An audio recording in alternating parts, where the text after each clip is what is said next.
Ah, well, hello there, time travelers, and welcome, new time travelers. As always, if you're new to this channel and enjoy learning not only about U.S. history, but historical events from around the world, don't forget to hit that like button, comment, and subscribe. Without further ado, let's get into it. Today we're going to start off in 896 when Arnulf was crowned Holy Roman Emperor by Pope Formus, who declared the previous emperor, Lambert, disposed. Moving on now to 1680, when Catherine de Chères, Madame Montvoisin, best known as La Voisin, was executed in Paris for her involvement in the affair of the poison. We make a brief stop in 1847 when U.S. General Zachary Taylor led troops against a Mexican force commanded by General Anton Lopez de Santa Anna at the Battle of Buena Vista. 1932 brought us the Purple Heart, a U.S. military doctrine originally instituted by George Washington in 1782 to honor bravery in battle, was revised as an award for those who were wounded or killed in action against an enemy. 8 years later, in 1940, is when British troops were active in the northwest frontier province of India, putting down an uprising tribesmen. On this day in 1942, 3 members of the White Rose, an anti-Nazi group that advocated nonviolent resistance, were beheaded in Munich. Dang. They were executed a violent way when they were advocating for nonviolence.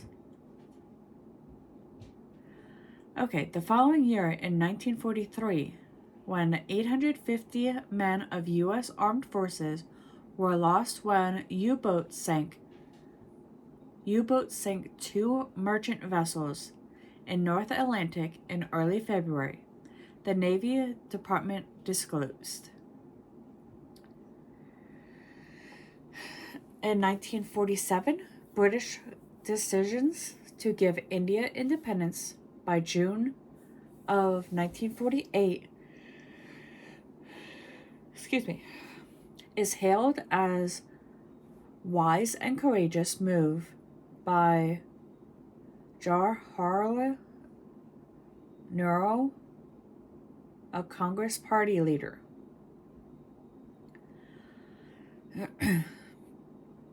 1950 brought us American basketball player Julius Erving, who is one of the most colorful and exciting figure in the game during the 1970s and 80s, was born.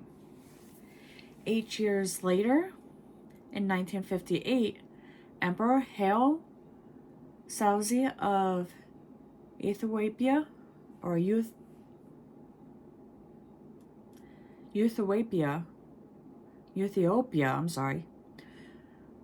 that he had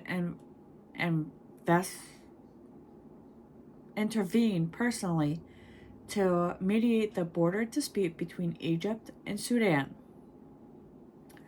On this day in 1975, the Greek government put troops in the Athens area on alert after thawing what was called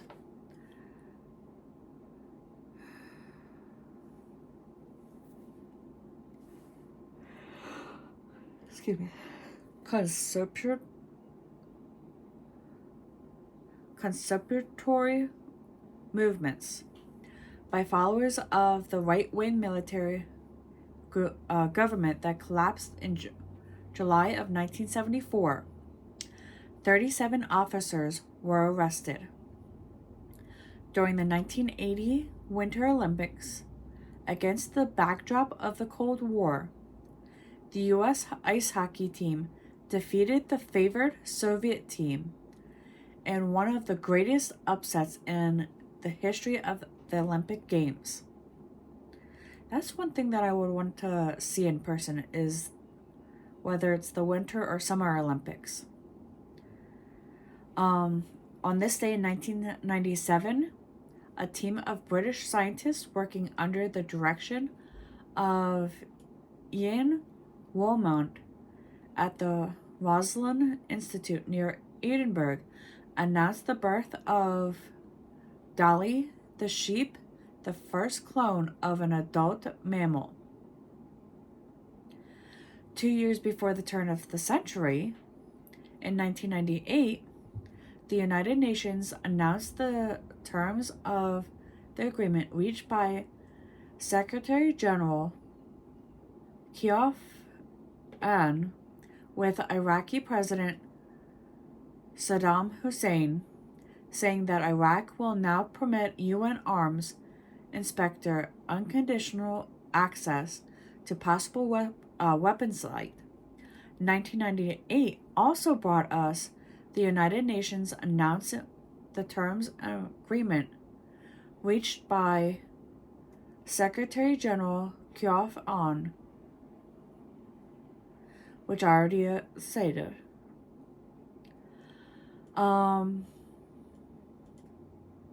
2010 brought us African immigrant Najabi Zai pleads guilty to charges of terrorism in New York City, admitting that he intended to carry out a suicide bombing on a city's subway. 2011,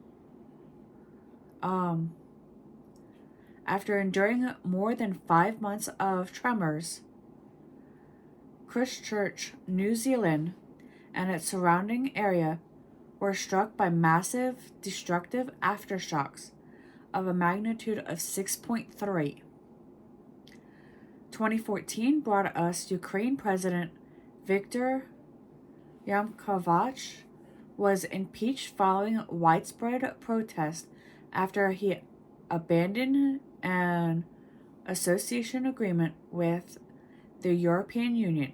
He fled the country and was later accused of embezzlement. 3 years ago, in 2021, American poet Lawrence Fulci, one of the founders of the Beat movement in San Francisco and owner of the famed City Lights bookstore, passed away at the age of 101. And with this, we return to 2024 and our current history. Let's see what this year has in store for us. Until then.